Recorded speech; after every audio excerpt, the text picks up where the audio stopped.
Good evening. This is Mark Leslie, and I'm a horror writer, and therefore I'm going to share with you a horror story, or if you will, a story that's not unlike a story you might have seen on a television program like The Twilight Zone, The Outer Limits, or perhaps more recently, something like Black Mirror. The story I'm going to read tonight concerns strangers and fear of strangers. It is called From Out of the Night, and it is a story about Mary, who is a middle aged woman, and Jack, who is a middle aged man. Now, Jack happens to be a writer of nonfiction paranormal things, perhaps, not to be self promotion y, but maybe someone who has written or co authored books like Haunted Hospitals and Macabre Montreal or Creepy Capital or even Spooky Sudbury. Although I wrote the story a long, long time ago, well before I became a middle aged man who writes nonfiction paranormal tales. From Out of the Night was originally published in a magazine called The Darker Woods #2, which came out in February of 1997. It was reprinted several years later in 2004 in my short story collection, One Hand Screaming. I'm going to be reading from that. It is also available more recently in Unexpected Strangers, which is a mini short story collection with a theme of fear of strangers. It is the lead story. And as I am reading this on the evening of March 24th, 2020, you can go and download that entire collection for free on Kindle. Or you can just listen to me read the story for free. So without further ado, I'm going to read From Out of the Night. Now, the story opens, I have to set this up because if you were looking at the tale, you'd be able to see that the initial section of the tale is set in italics, and that is a narrator voice, because what it is it's a quote from one of the books that John is writing, and given that it's Twilight Zone-ish in nature, forgive my very poor Rod Serling impersonation as I read from that opening. From Out of the Night. Although technology dominates our world today, there still exist things that have been with us since we huddled in caves around brightly burning fires and avoided ominous shadows. Strange beings of the night become frighteningly real to us, even now as we venture into the 21st century. Unknown things are still out there going bump in the night, a night where most of our dreams are nightmares. Scientifically, we have grown out of the Dark Ages, but our fears will forever remain among other frightened figures jumping at shadows outside the cave. And perhaps for good reason.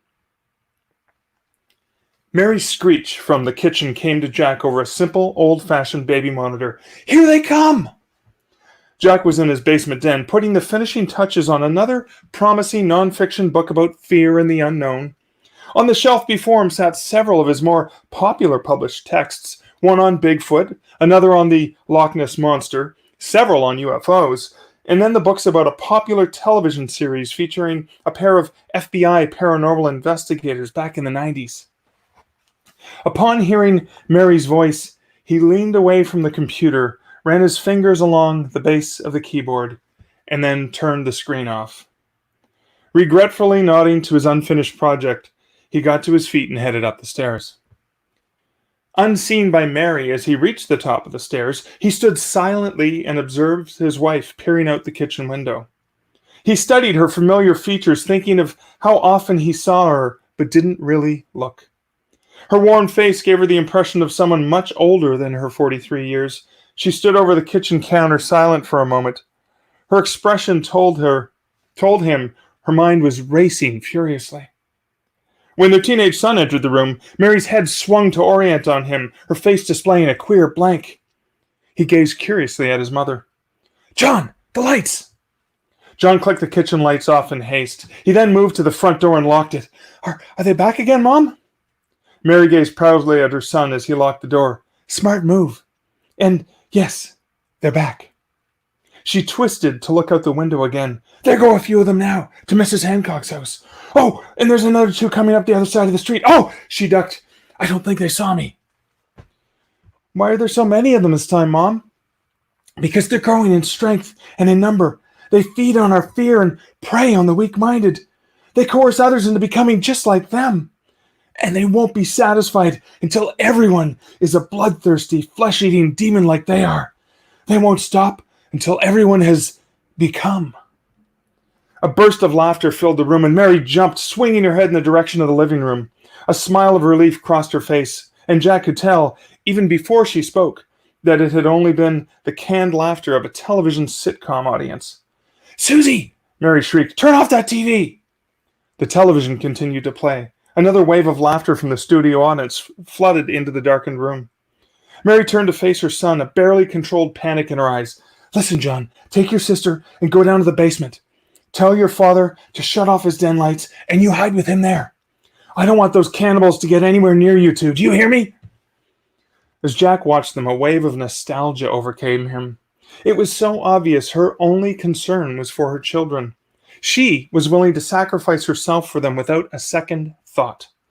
It made Jack pine for the days when their own love had been so unselfish. But that had been years ago. Before the relationship had evolved into something more mature, something increasingly less demonstrative. It was nothing like his active love for his writing. It was simply there. While John went into the living room to get his little sister, Jack moved silently into the kitchen. His eyes met Mary's as the light and noise of the television stopped. In a thickened darkness, they looked at each other and listened to their children stumble into the stairway. "I love you," Mary whispered at their sounds in the dark. When they were gone, she addressed her husband. "The kids will be safer down there, hidden away.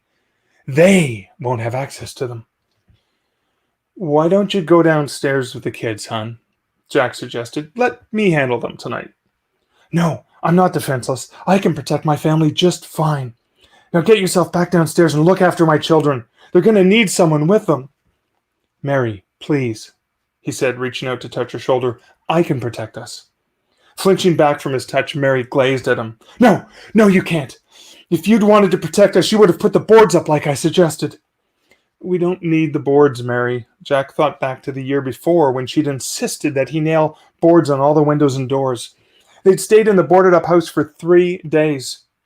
Fortunately, the kids were able to get an online hookup to their classrooms so they didn't miss school. And Jack's writing work hardly had him leaving the basement den, never mind the house. So it hadn't been that much of a hardship. But he couldn't justify using the boards this year.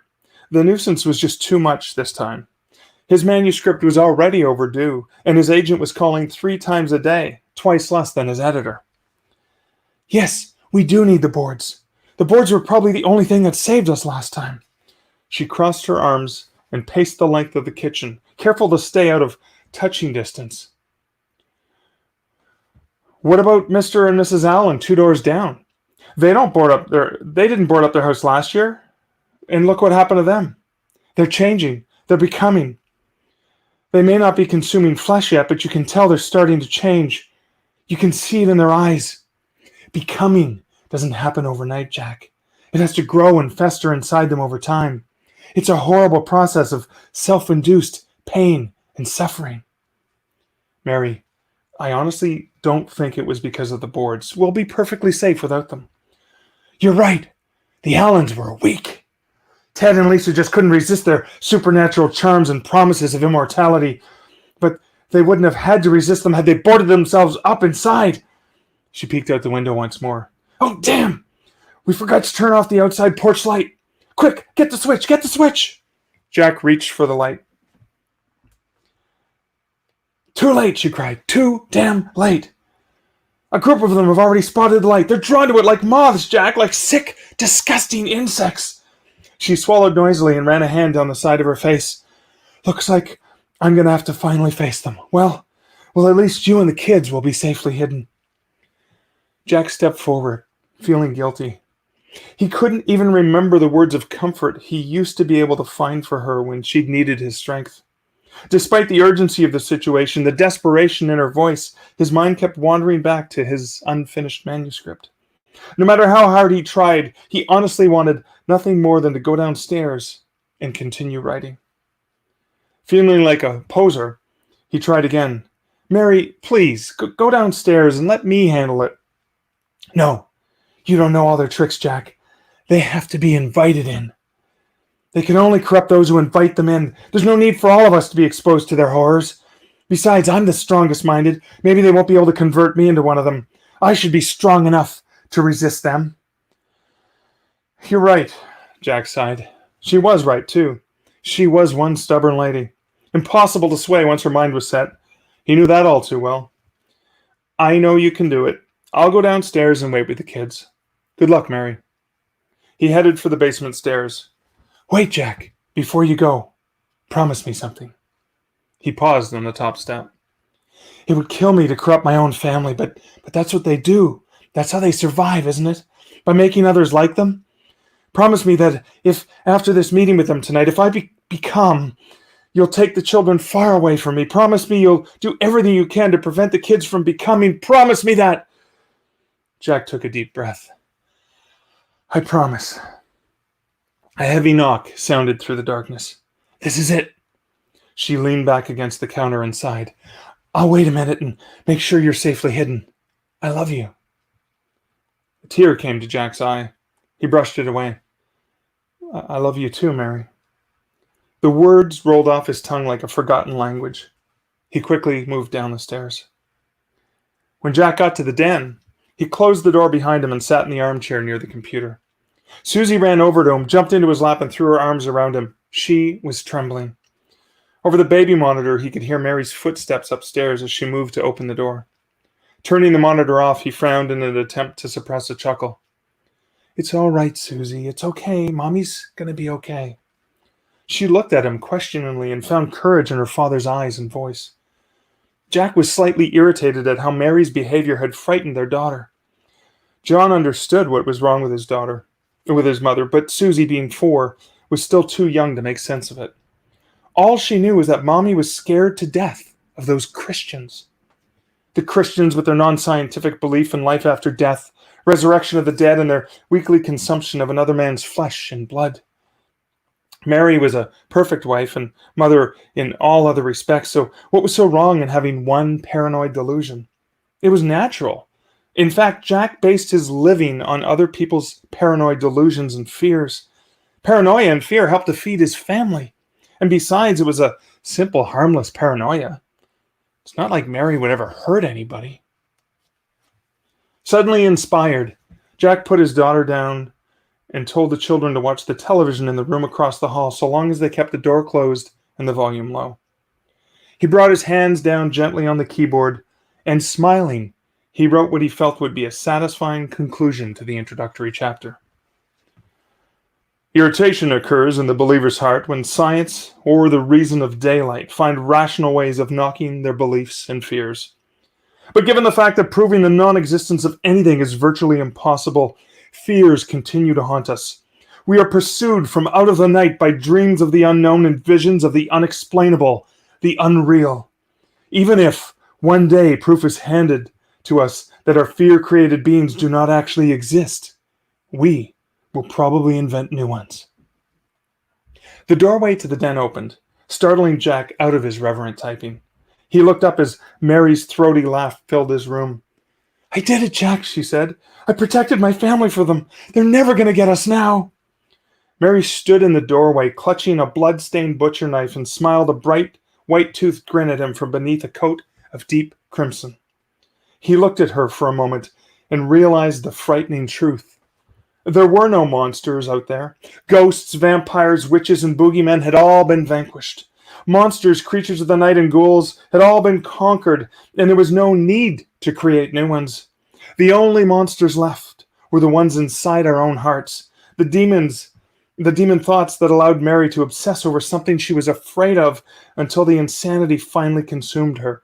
The spirits of selfishness that allowed Jack to simply overlook her problems because he was too busy focusing on himself and his writings. These personal monsters people never want to face were the only nightmares left. These thoughts, his most brilliant conclusion yet, would never make it to the printed page because for the first time in 8 years, Jack completely forgot about his writing as he got up, went over to his wife, and held her while she wept. So that was the story from Out of the Night. And as mentioned, that appears in the short story collection Unexpected Strangers, which contains 2 other short, eerie, Twilight Zone-ish tales about encounters with strangers. And before midnight Eastern Standard Time, you can download that for free on Kindle.